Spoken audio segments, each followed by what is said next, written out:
She crushed final tables from Macau to Vegas, while he battled through the WSOP main event and built a loyal YouTube following. So how did a Taiwanese poker legend and a rising YouTube pro end up starting a family together? This is the real story of poker power couple Kitty Kuo and Frankie Cucciarra. Kitty Kuo was already a big name in poker. She wasn't just good, she was bold, loud, and impossible to ignore. Hailing from Taipei, she'd spent years battling it out at the highest levels, not just in Asia, but all over the world. In fact, Kitty helped pave the way for other Asian women to enter the game. Her style was aggressive, her confidence unmatched, and her personality just as fierce as her game. You didn't forget Kitty after a session. She came in swinging, sharp bets, bright red lipstick, and an energy that lit up the room.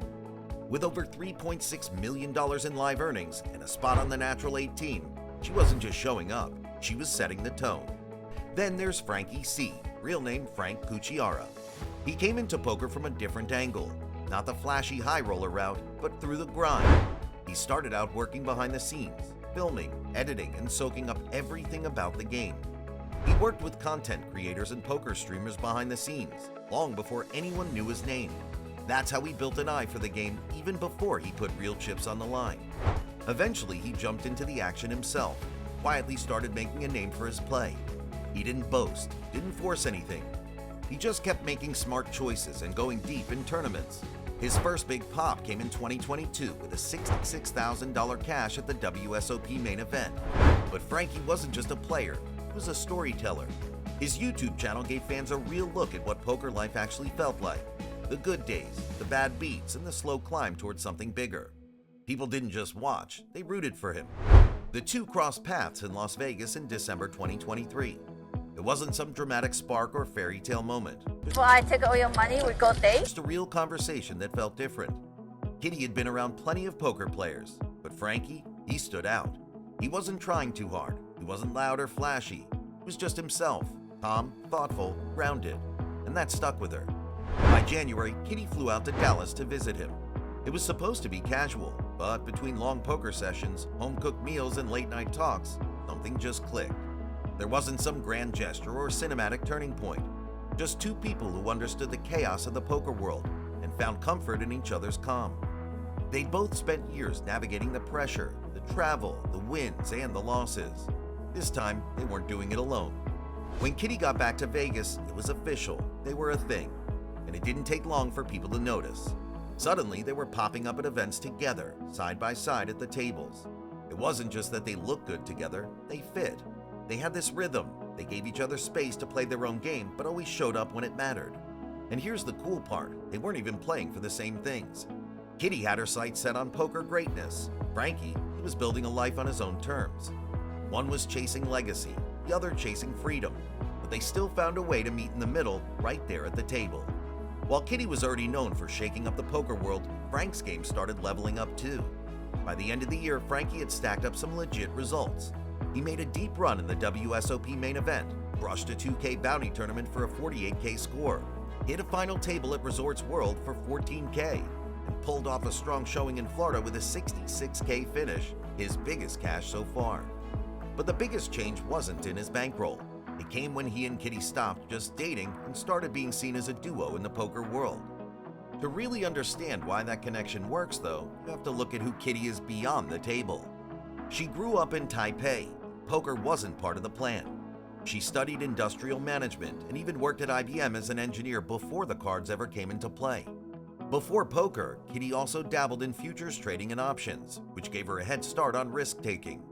She didn't just walk into the game blind. She came with a mindset already tuned to volatility. Her first poker game was just a casual invite from a friend, and like everything Kitty does, she didn't go halfway. She dove in, obsessed, studied the game like a second job, and started booking flights to play wherever the action was. Kitty wasn't just good, she had a style. Unpredictable, gutsy, creative. She played like she had something to prove. Most of the time, she did. If you were at her table, you knew it. She wasn't there to play nice, she was there to win. She'd call you down with nothing, bluff like it was a sport, and mess with your head just enough to make you second-guess everything. And once the session was over, she might tweet something savage or something completely heartfelt. Because that's the thing with Kitty. she's full of surprises. One minute she's fearless and fiery at the felt. The next she's tweeting about anime or cracking jokes with Frankie on camera. She's sharp but soft, competitive but emotional. Somehow, all that fits together. What really pulled Frankie in wasn't the poker stats or Kitty's highlight reels. It was the realness. He saw someone who had spent over a decade grinding through one of the toughest games out there and still had space in her heart to care about people. For Kitty, Frankie wasn't just another player or a guy with a vlog. He was steady, the kind of person who didn't need the spotlight to feel secure. He wasn't rushing success. He was building something lasting, piece by piece. Kitty respected that. That's where it all started to shift. You'd see them pop up in each other's videos, first casually, then regularly. Suddenly, the feeds weren't just about chip stacks or busted hands. They were about late-night ramen runs, airport delays, sleepy mornings, and whispered jokes in the middle of a hand. It felt real, and fans noticed. When Frankie dropped a video and hinted he might be falling for someone, the internet lit up. Poker.org even ran a story on them. That story turned heads, not just because they were cute together, but because they were the first couple in years where both partners were grinding full-time and documenting the whole thing. Their dynamic at the tables? Smooth.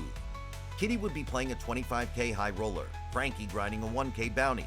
In between breaks, they'd meet, swap hand histories, laugh, reset, and go again. They weren't trying to be each other's coach or competition. They just got it. They knew what the other needed, space when it mattered, support when it counted. In 2024, Kitty kept crushing. She final tabled a big one at the PGT Series, ran deep at WSOP Paradise, and even took the chip lead in a high-stakes 25K at Poker Go. And she wasn't just going deep, she was dominating fields stacked with elite players. One run even included knocking out back-to-back crushers in less than an orbit. But what stood out wasn't just the wins, it was the way she never made it about just her. She cheered Frankie's progress like it was her own. And Frankie, he wasn't just watching, he was learning. Respectfully, proudly, no ego, no need to match it. He just kept showing up, building his game quietly and steadily. That's what makes them work. Neither one tries to dim the other's shine. Kitty's already a force, more than $3.6 million in live earnings, countless deep runs, and a personality that's just as memorable as her game. But the real win? She's doing it her way, still herself, still in love with poker. And Frankie's not far behind. His YouTube channel's growing fast. His subscriber count doubled in 6 months. Some of his breakdown videos now pull over 100K views. But he never chased clicks, he chased honesty. Together, they built something that doesn't come easy in this world, a real partnership. One where both people get to dream, hustle, and rest without guilt.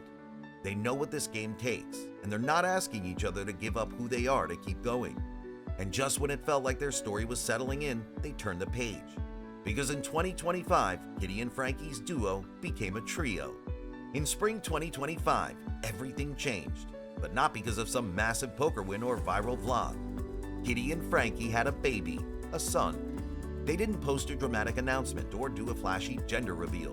When fans found out weeks later from a quiet Instagram post, the comment section was full of surprised hearts and emojis, and zero negativity. Somehow, they made having a baby feel like just another day in the life of a poker couple. They just quietly stepped into a whole new chapter of life. For two people who'd spent years chasing deep runs and tournament glory, this wasn't something they needed to think twice about. It just felt right, like the kind of win that didn't come with a payout, but meant everything anyway. Poker was always the thread that tied them together, but now there was something stronger, a reason to dig deeper, to make room for rest, to build a life that wasn't just about cards or cameras. That doesn't mean they stopped grinding. Frankie stayed on the hustle.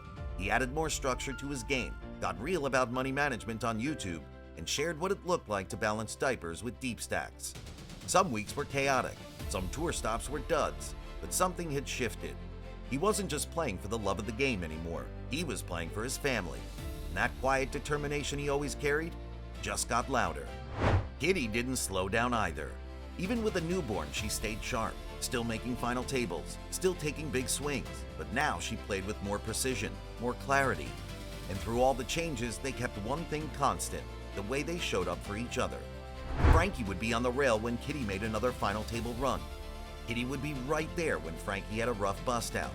There were no big speeches, no forced PDA, just two people doing life side by side. In one vlog, Frankie even joked, "I used to study GTO.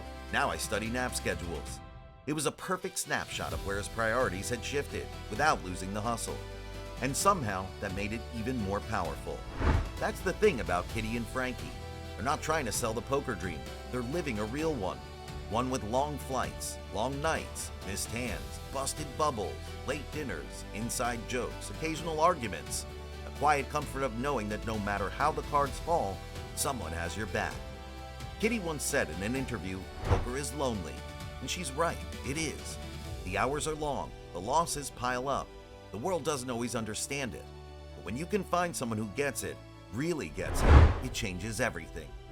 Frankie didn't come into her life to complete her career, and she didn't step into his to validate his. They came into each other's lives because they saw the same thing in the game, a way to push yourself, test your limits, and build something that actually matters. They just happened to find each other in the process. It's true in what Kitty once said, "I can lose a hand, I can lose a tournament, but if I go home to someone who gets me, I'm never really losing." So, are Kitty Kuo and Frankie C poker's new favorite power couple?